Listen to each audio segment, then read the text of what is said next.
ارے کوے بھائی میں تمہیں ایک بات بتا دوں، اس جنگل کی طرف مت جانا، تمہیں نہیں پتہ اس جنگل میں کیا ہے۔ ارے کیا بات ہے چڑیا بہن، تم اتنی ڈری ڈری سی کیوں لگ رہی ہو؟ مجھے بتاؤ کیا بات ہے، اتنی پریشان کیوں ہو؟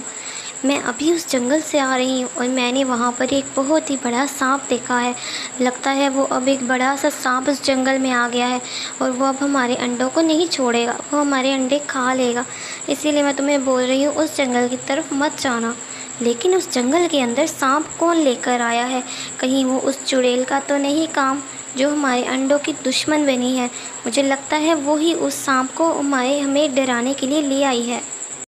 اگر ایسی بات ہے تو ہمیں اس چڑیل کو سبق سکھانا پڑے گا، لیکن اس سے پہلے مجھے پورے جنگل والوں کو یہ بات بتانی ہوگی کہ ہمارے جنگل میں ایک سانپ آ چکا ہے اور ہمیں سب کو اس سے اپنی اور اپنے بچوں کی حفاظت کرنی چاہیے۔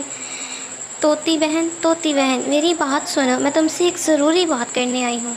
کیوں؟ ایسی کون سی بات کرنی ہے تم نے مجھ سے؟ اور ہم دونوں تو دشمن تھی نا، اور تم اچانک یوں میرے پاس بات کرنے آ گئی ہو۔ ہاں مجھے تمہیں بتانا ہے کہ ہمارے جو جنگل ہے وہاں پر ایک سانپ آ چکا ہے اور تم اس سے اپنی حفاظت کرنا۔ ارے واہ، آج تمہیں میری بہت ہمدردی ہو رہی ہے، لیکن تم شاید بھول چکی ہو کہ ہم دونوں دشمن ہیں اور ہم دونوں ایک دوسرے سے بات نہیں کرتی۔ ہاں لیکن اس پرانی دشمنی کو اب بھلا دیتے ہیں، اب سب مل کر ایک ہو جاتے ہیں اور اپنے جنگل کی حفاظت کرتے ہیں۔ تمہیں نہیں پتہ اس جنگل میں ایک سانپ آ چکا ہے اور میں تمہیں یہی چاہتی ہوں کہ تم اپنی اور اپنے بچوں کی حفاظت کرو سانپ سے۔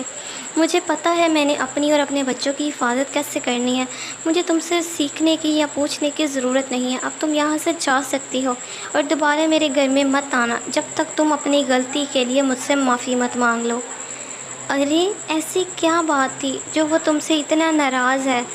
بس ہم دونوں کچھ سال پہلے ایک غلط فہمی کی وجہ سے وہ مجھ سے لڑ رہی ہے اور تب سے اس نے مجھے ساتھ ناراضگی رکھی ہے اور مجھ سے صلح نہیں کر رہی۔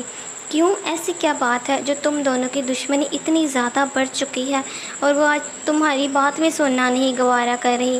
ہم دونوں میں دشمنی نہیں ہے، بس وہ مجھ سے ناراض ہے۔ میں تو اسے منانے کی کوشش کرتی رہتی ہوں، اپنی دوستی کے لیے آگے ہاتھ بڑھاتی ہوں، لیکن وہ میری دوستی قبول نہیں کرتی۔ پتہ نہیں اس کے دل میں اتنی نفرت میرے لیے کیسے آ گئی ہے کہ اب وہ مجھے دیکھنا اور میری بات سننا بھی پسند نہیں کرتی۔ ایک وقت ہوتا تھا جب ہم دونوں بہت اچھی دوستیں تھیں اور سبھی ہماری دوستی سے جلتے تھے۔ مجھے لگتا ہے کسی نہ کسی نے کوئی بری چال چل کر ہم دونوں کی دوستی کو خراب کیا ہے۔ جس نے بھی ایسا کیا ہے میں اسے چھوڑوں گی نہیں، اور اسے اس چیز کا گناہ بھی ہوگا جو اس نے دو سچی دوستوں کو دور کیا ہے۔